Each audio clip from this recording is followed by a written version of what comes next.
Anjana ministries ചാനലിലേക്ക് സ്വാഗതം. നമ്മൾ കഴിഞ്ഞ ദിവസം വിശ്വാസം മരണം വരെ തുടരുന്ന കാര്യത്തെക്കുറിച്ചാണ് നമ്മൾ ചിന്തിച്ചുകൊണ്ടിരുന്നത്. അത് നമ്മൾ പല കാര്യങ്ങൾ ബൈബിളിൽ നിന്നുള്ള റെഫറൻസായിട്ട് 1 കൊരിന്ത്യർ 10-ാം അധ്യായത്തിലെ ഇസ്രായേൽ ജനതയെ മുഴുവനായിട്ടും അവർക്ക് കനാൻ ദേശത്തിലേക്ക് ഉള്ള പ്രയാണത്തിൽ വഴിയിൽ വെച്ച് അവരെ തള്ളിക്കളഞ്ഞ കാര്യമൊക്കെ നമ്മൾ കേട്ടു. ദൈവം അവരെ പ്രസാദിച്ചില്ല. അതുകൊണ്ട് താൻ നിൽക്കുന്നു എന്ന് തോന്നുന്നവൻ വീഴാതിരിപ്പാൻ നോക്കിക്കൊള്ളട്ടെ എന്നും പറഞ്ഞു. അതുപോലെ എബ്രായർ ലേഖനത്തിൽ നിന്നും അതുപോലെ 2 പത്രോസ് 2-ൽ നിന്നും ഉള്ള ഭാഗങ്ങൾ ക്രിസ്തുവിൻ്റെ പരിജ്ഞാനം ലഭിച്ചിട്ട് ലോകത്തിൻ്റെ മാലിന്യത്തിൽ വിട്ടോടിയവർ അതിൽ വീണ്ടും കുടുങ്ങിപ്പോയാൽ അവരുടെ സ്ഥിതി അതിലും വഷളാവും എന്ന് നമ്മൾ പറഞ്ഞു. അത് ആളുകൾ ബാക്ക് സ്ലൈഡ് ചെയ്തു പോകുന്ന അനുഭവങ്ങൾ, അത് ചില വിശ്വാസത്തിന് വേണ്ടി നിൽക്കുമ്പോഴുള്ള പെർസിക്യൂഷൻസ് ആയിരിക്കാം, അല്ലെങ്കിൽ ചിലപ്പോൾ നമ്മൾ ഈ നേരത്തെ പറഞ്ഞ പോലെ ലോകത്തിൻ്റെ മോഹങ്ങളിൽ അടിമപ്പെട്ട് പോകുന്നതുകൊണ്ടായിരിക്കാം. എന്തായാലും അവരെ തിരിച്ച് അതിലെ കൊണ്ടുവരാൻ അവർ പോയി കഴിഞ്ഞാൽ അവരെ തിരിച്ച് കൊണ്ടുവരുന്നതിന് പ്രയാസമുണ്ട് എന്ന് പറയുന്നുണ്ട്. അതിനകത്ത് കാരണം എന്താണ് അങ്ങനെ പറയാനുള്ള കാര്യം? അതായത് നമുക്ക് ഇത്തിരി കാര്യങ്ങൾ അതിനായിട്ട് ചിന്തിച്ച് ഒരുപാട് ഡോക്ടറൽ ഇഷ്യൂസൊക്കെ ഉണ്ട്. അത് നമ്മൾ ഇത് തുടർന്ന് നമ്മൾ ഡിസ്കസ് ചെയ്യുന്നതാണ്. എന്തുകൊണ്ടാണ് ഇതിങ്ങനെ പറയാനുള്ള കാര്യം എന്ന് വെച്ചാൽ, പിശാച് അവൻ ഭയങ്കര ബുദ്ധിയുള്ളവനാണ്. ആദാവിനെ ഔവ്വായുടെയും സമയം അവരുടെ പാപം ചെയ്ത് പുറത്തായപ്പം തൊട്ടേ കളിക്കുകയാണ്. ഈ ലോകത്തിൻ്റെ വീണ്ടെടുപ്പ് ഉണ്ടാക്കാനായിട്ടുള്ള എല്ലാ ഹിൻഡ്രൻസും അവൻ അന്ന് തൊട്ടേ തുടങ്ങിയിരിക്കുകയാണ്. അതിലൊരു വിശ്വാസി കർത്താവിൻ്റെ പക്ഷത്തായി കഴിയുമ്പോഴേ, അല്ലെങ്കിൽ ഈ ലോകത്തിലൊരു മനുഷ്യൻ കർത്താവിൻ്റെ പക്ഷത്തായി കഴിയുമ്പോഴേ അവൻ്റെ സൈന്യത്തിൽ നിന്നൊരാൾ കുറയുന്നതുകൊണ്ട് എങ്ങനെയെങ്കിലും അവനെ തിരിച്ച് വിളിച്ച് അവൻ്റെ സൈന്യത്തിലേക്ക് കൊണ്ടുവരാൻ വേണ്ടി അന്ന് തൊട്ട് അവൻ പ്രവർത്തിച്ചുകൊണ്ടിരിക്കും. അതുകൊണ്ട് ഈ പിശാചിൻ്റെ പ്രവർത്തനം വരുന്നതുകൊണ്ടാണ് പലപ്പോഴും അത് അങ്ങനെ ആയിത്തീരുന്നത്. യേശുക്രിസ്തുവിൻ്റെ ശുശ്രൂഷയുടെ കാലത്തൊക്കെ യേശുക്രിസ്തു പറഞ്ഞതും അത് തന്നെയാണ്. പിശാചിൻ്റെ പ്രവർത്തനത്തെ അഴിപ്പാനായിട്ടാണ് കർത്താവ് വന്നത്.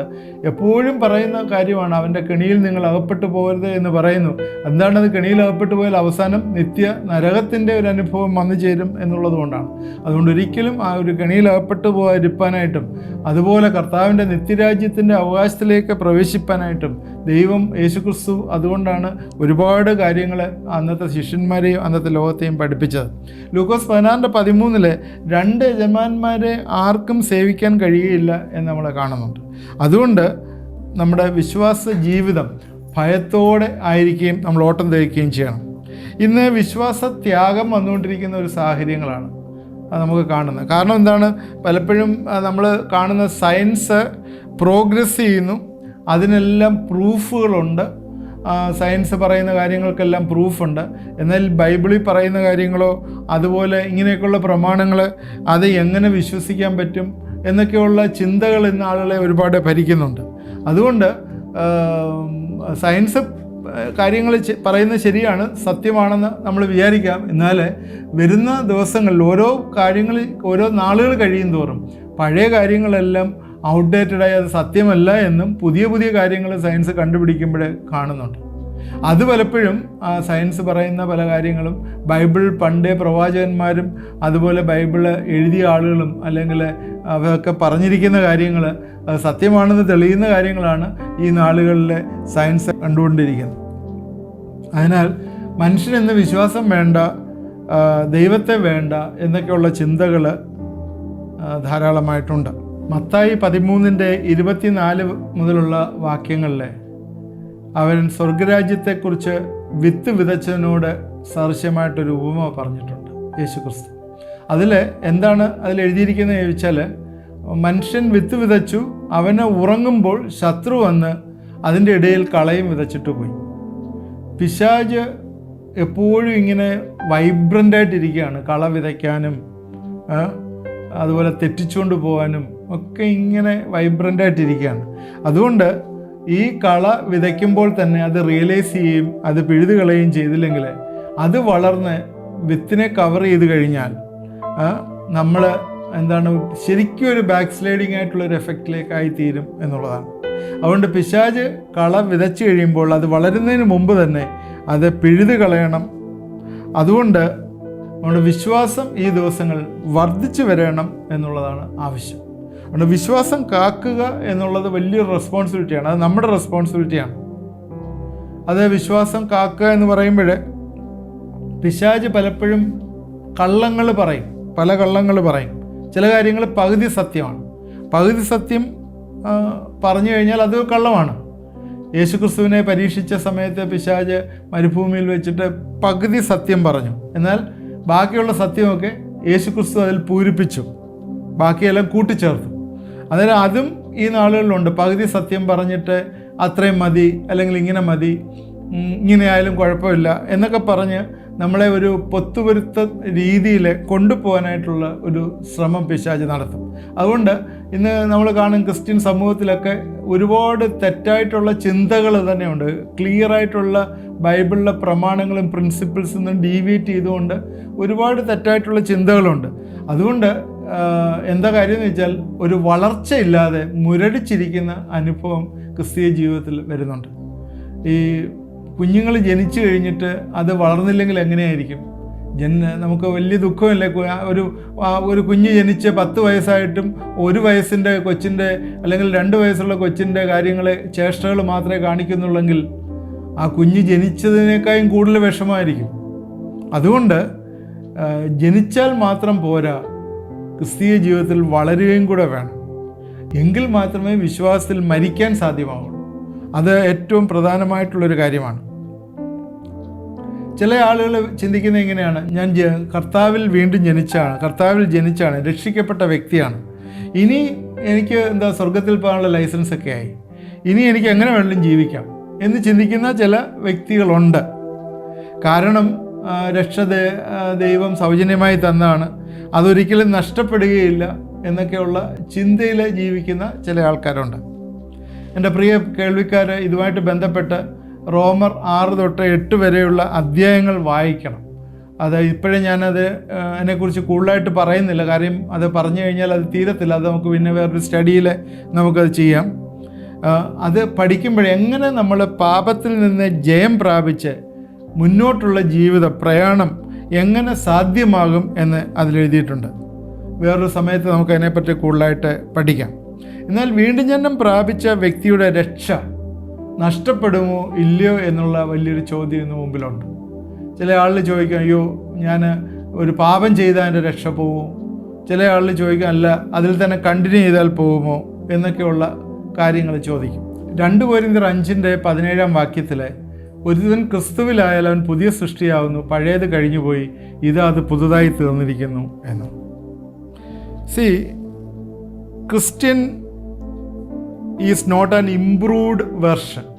ഒരു നമ്മുടെ ജീവിതത്തിന്, നമ്മുടെ പേഴ്സണാലിറ്റിയുടെ ഒരു ഇംപ്രൂവ്മെൻ്റ് അല്ല അത്, but entirely a new creation, ഒരു പുതിയ സൃഷ്ടിയാണ്. നമ്മളെപ്പോഴും അത് ചിന്തിക്കുക. നമ്മളെ തന്നെ ഒന്ന് ഇംപ്രൂവ് ചെയ്ത ഒന്നല്ല നമ്മുടെ വീണ്ടും ജന്മം പ്രാപിക്കുമ്പോൾ നമ്മളെ ഒന്ന് ഇംപ്രൂവ് ചെയ്യുകയല്ല ചെയ്യുന്നത്, അതൊരു പുതിയ സൃഷ്ടിയാണ്. അതുകൊണ്ട് ഒരു രക്ഷ നമുക്ക് കിട്ടിയത് നഷ്ടപ്പെടണമെങ്കിൽ ആ പുതിയ സൃഷ്ടി നശിക്കണം, എങ്കിൽ മാത്രമേ അത് നഷ്ടപ്പെടുള്ളൂ. അതുകൊണ്ട് സാധാരണ രീതിയിൽ രക്ഷ ഒരിക്കലും നഷ്ടപ്പെടുന്ന ഒന്നല്ല. ഒരു കോൺട്രവേഴ്സി ആയെന്ന് എനിക്ക് തോന്നുന്നു. നേരത്തെ നമ്മൾ പറഞ്ഞതും ഇതുമായിട്ട് ബന്ധപ്പെട്ട് നമുക്കതിനെക്കുറിച്ച് കൂടുതലായിട്ട് ചിന്തിക്കാം. ഈ എപ്പിസോഡ് തീർന്നില്ലെങ്കിൽ അടുത്ത എപ്പിസോഡിൽ നമുക്കിത് തന്നെ ചിന്തിക്കാം. നമുക്ക് കൂടുതലായിട്ട് ചിന്തിക്കാം ഇതിനെക്കുറിച്ച്. 1 പത്രോസ് 1:18 തൊട്ട് 19 വരെയുള്ള വാക്യങ്ങളിലെ വ്യർത്ഥവും പിതൃ പാരമ്പര്യവുമായ നിങ്ങളുടെ നടപ്പിൽ നിന്ന് നിങ്ങളെ വീണ്ടെടുത്തിരിക്കുന്നത് പൊന്ന്, വെള്ളി മുതലായ അഴിഞ്ഞു പോകുന്ന വസ്തുക്കളെ കൊണ്ടല്ല, ക്രിസ്തു എന്ന നിർദോഷവും നിഷ്കളങ്കവുമായ കുഞ്ഞാടിൻ്റെ വിലയേറിയ രക്തം കൊണ്ടത്രേ എന്ന് നിങ്ങൾ അറിയുന്നുവല്ലോ. ഇവിടെ കാണുന്നത് Christian is A redeemed person. നമ്മളെ വീണ്ടെടുത്തതാണ്. നമ്മളെ വീണ്ടെടുക്കുക എന്ന് പറയുമ്പോൾ യേശുവിൻ്റെ രക്തം കൊണ്ടത്രേ നമ്മളെ വീണ്ടെടുത്ത. അതെന്താണ്? അത് അൺഡു ചെയ്യാനായിട്ട് വീണ്ടും പറ്റത്തില്ല. പറഞ്ഞത് നിങ്ങൾക്ക് മനസ്സിലായി എന്ന് വിചാരിക്കണം. അത് കഴിഞ്ഞു പോയതാണ്, ഇനിയും വാങ്ങിയില്ലെന്ന് പറയാൻ പറ്റത്തില്ല. നമ്മളെ വാങ്ങിയതാണ്, നമ്മളെ വിലയ്ക്ക് വാങ്ങിയതാണ്. ഇനിയും അതുകൊണ്ട് അത് ഇനിയും ചെയ്യാൻ പറ്റത്തില്ല എന്ന് പറയാനായിട്ട് പറ്റുകയില്ല. ഒരു വാക്യം കൂടെ ഞാൻ വായിച്ച് കേൾപ്പിക്കാം. റോമർ 5:1 വിശ്വാസത്താൽ നീതീകരിക്കപ്പെട്ടിട്ട് നമ്മുടെ കർത്താവായ യേശുക്രിസ്തു മൂലം നമുക്ക് ദൈവത്തോട് സമാധാനമുണ്ട്. എ ക്രിസ്ത്യൻ ഈസ് ജസ്റ്റിഫൈഡ്, നീതീകരിക്കപ്പെട്ടാണ്. നീതീകരിക്കപ്പെട്ടുക, ജസ്റ്റിഫൈഡ് എന്ന് പറഞ്ഞാൽ ഡിക്ലെയർഡ് റൈച്ചസ്. അത് ഒരു എന്താണ്, ഒരു കോർട്ടിൻ്റെ ഒരു വെർഡിക്റ്റ് പോലെയാണ്. ദൈവം ഒരു വിധി കൽപ്പിച്ചിരിക്കുകയാണ്, നിങ്ങളെ വീണ്ടെടുത്തു, നിങ്ങൾ നീതീകരിക്കപ്പെട്ടു എന്നുള്ളത്. ഇനി അതുകൊണ്ടത് കോർട്ട് അങ്ങനെ ഡിക്ലെയർ ചെയ്തു, ഇനി കോർട്ട് തിരിച്ച് നീതീകരിക്കപ്പെട്ടിട്ടില്ല എന്ന് ഡിക്ലെയർ ചെയ്യാൻ പറ്റില്ല. അത് ഒരു സത്യമാണ്. അതുകൊണ്ട് രക്ഷിക്കപ്പെട്ടു, രക്ഷ പ്രാപിച്ചു എന്ന് പറഞ്ഞാൽ അതൊരു പെർമനൻ്റ് ആസ്പെക്റ്റ് ആണ് എന്ന് നമ്മൾ മനസ്സിലാക്കണം. യോഹന്നാൻ 3:16 എല്ലാവർക്കും അറിയാവുന്നൊരു വാക്യമാണല്ലോ. ആ യോഹന്നാൻ 3:16 എറ്റേണൽ ലൈഫ് എന്ന് പറഞ്ഞ, നിത്യജീവൻ എന്ന് പറഞ്ഞൊരു വാക്കാണ് അവിടെ യൂസ് ചെയ്തിരിക്കുന്നത്. For God so loved the world that he sent his only begotten Son, that whosoever believeth him should not perish but have everlasting eternal life. യേശുവിൽ വിശ്വസിക്കുന്നവർക്കെല്ലാം നിത്യജീവനാണുള്ളത്. അതിൽ ഈ നിത്യജീവൻ എന്ന് പറയുന്നത് ഇന്ന് വന്നു പോകുന്നൊരു ജീവനല്ല. ഇനി തുടർന്ന് ഞാൻ ചില വാക്യങ്ങൾ വായിക്കാം. എഫേസ്യർ 1:13-14 വാക്യങ്ങളിലെ, അവനിൽ നിങ്ങൾക്കും നിങ്ങളുടെ രക്ഷയെക്കുറിച്ച് സുവിശേഷം എന്ന സത്യവേദന നിങ്ങൾ കേൾക്കുകയും അവനിൽ വിശ്വസിക്കുകയും ചെയ്തിട്ട് തൻ്റെ സ്വന്തം ജനത്തിൻ്റെ വീണ്ടെടുപ്പിന് വേണ്ടി തൻ്റെ മഹത്വത്തിൻ്റെ പുകഴ്ചയ്ക്കായിട്ട് നമ്മുടെ അവകാശമായ അച്ചാരമായ വാഗ്ദത്തത്തിൽ പരിശുദ്ധാത്മാവിനാൽ മുദ്രയിട്ടിരിക്കും. See, a Christian is marked by God and sealed by Holy Spirit. പരിശുദ്ധാത്മാവിനാൽ മുദ്രയിട്ടിരിക്കുകയാണ്. അതിന് ഇനിയും ആ മുദ്ര മാറ്റണമെന്ന് പറഞ്ഞാൽ ആ മാർക്ക് മാറ്റാൻ, പരിശുദ്ധാത്മാവിനെ വിഡ്രോ ചെയ്യാൻ, ആ ഡെപ്പോസിറ്റ് ക്യാൻസൽ ചെയ്യാൻ, ആ കർത്താവിൻ്റെ ആ പ്രോമിസ് ബ്രേക്ക് ചെയ്യാൻ, അല്ലെങ്കിൽ അത് റിവോക്ക് ചെയ്യാൻ ഗ്യാരണ്ടി ആയിട്ടാണ് തന്നിരിക്കുന്നത്. ആ ഗ്യാരണ്ടി റിവോക്ക് ചെയ്യാനായിട്ട് ഇതൊക്കെ ദൈവത്തിന് ചെയ്യാൻ സാധിക്കുകയില്ല സത്യം. കാരണം ദൈവം ഓൺസ് ചെയ്ത് കഴിഞ്ഞിരിക്കുന്നതാണ്, ഇതെല്ലാം ചെയ്തതാണ്. അതുകൊണ്ട് നമ്മൾ രക്ഷിക്കപ്പെട്ടൊരു വ്യക്തിയെ സംബന്ധിച്ചിടത്തോളം രക്ഷ നഷ്ടപ്പെട്ടു പോകുന്ന ഒന്നല്ല എന്ന് നമ്മൾ മനസ്സിലാക്കണം. ഇനിയും ഒരു വാക്യം കൂടെ വായിക്കാം. റോമർ 8:29-30 വാക്യം. അവൻ മുന്നറിഞ്ഞവരെ തൻ്റെ പുത്രൻ അനേകം സഹോദരന്മാരിൽ ആദ്യജാനാകേണ്ടതിന് അവൻ്റെ സ്വരൂപത്തോട് അനുരൂപയാൻ മുൻ നിയമിച്ചവരെ വിളിച്ചവരെ നീതീകരിച്ചവരെ തേജസ്കരിച്ചും ഇരിക്കുന്നു. A Christian is guaranteed glorification. അതായത് നമുക്കൊരു മഹത്വീകരണം അല്ലെങ്കിൽ ഒരു തേജസ്കരണം ദൈവം തന്നിട്ടുണ്ട്. അന്നേരം അതൊരു എററല്ല, ദൈവത്തിനൊരു തെറ്റുപറ്റിയൊന്നുമല്ല. നിന്റെ രക്ഷ നഷ്ടപ്പെട്ടു പോവും എന്ന് മനസ്സിലാക്കിക്കൊണ്ട് ദൈവത്തിന് നമുക്ക് മൗത്വീകരണം തരാതിരിക്കാൻ അല്ലെങ്കിൽ അതിൽ നിന്ന് വിഡ്രോ ചെയ്യാനായിട്ടും ഒന്നും ദൈവത്തിന് സാധ്യമല്ല എന്നുള്ളതാണ്. കാരണം നീതീകരിച്ചവരെ അവൻ തേജസ്കരിച്ചും ഇരിക്കുന്നു എന്നുള്ളതാണ് നമ്മൾ മനസ്സിലാക്കുക. അതുകൊണ്ട് salvation is the gift of God and God's gift is irrevocable. ഈ ദൈവത്തിൻ്റെ കൃപാവരങ്ങളെയും വിളിയെയും കുറിച്ച് അവൻ അനുദപിക്കുകയില്ലല്ലോ. റോമർ 11:29 ദൈവത്തിൻ്റെ കൃപാവരങ്ങളെക്കുറിച്ചും വിളിയെക്കുറിച്ചും അവൻ അനുദപിക്കുകയില്ലല്ലോ.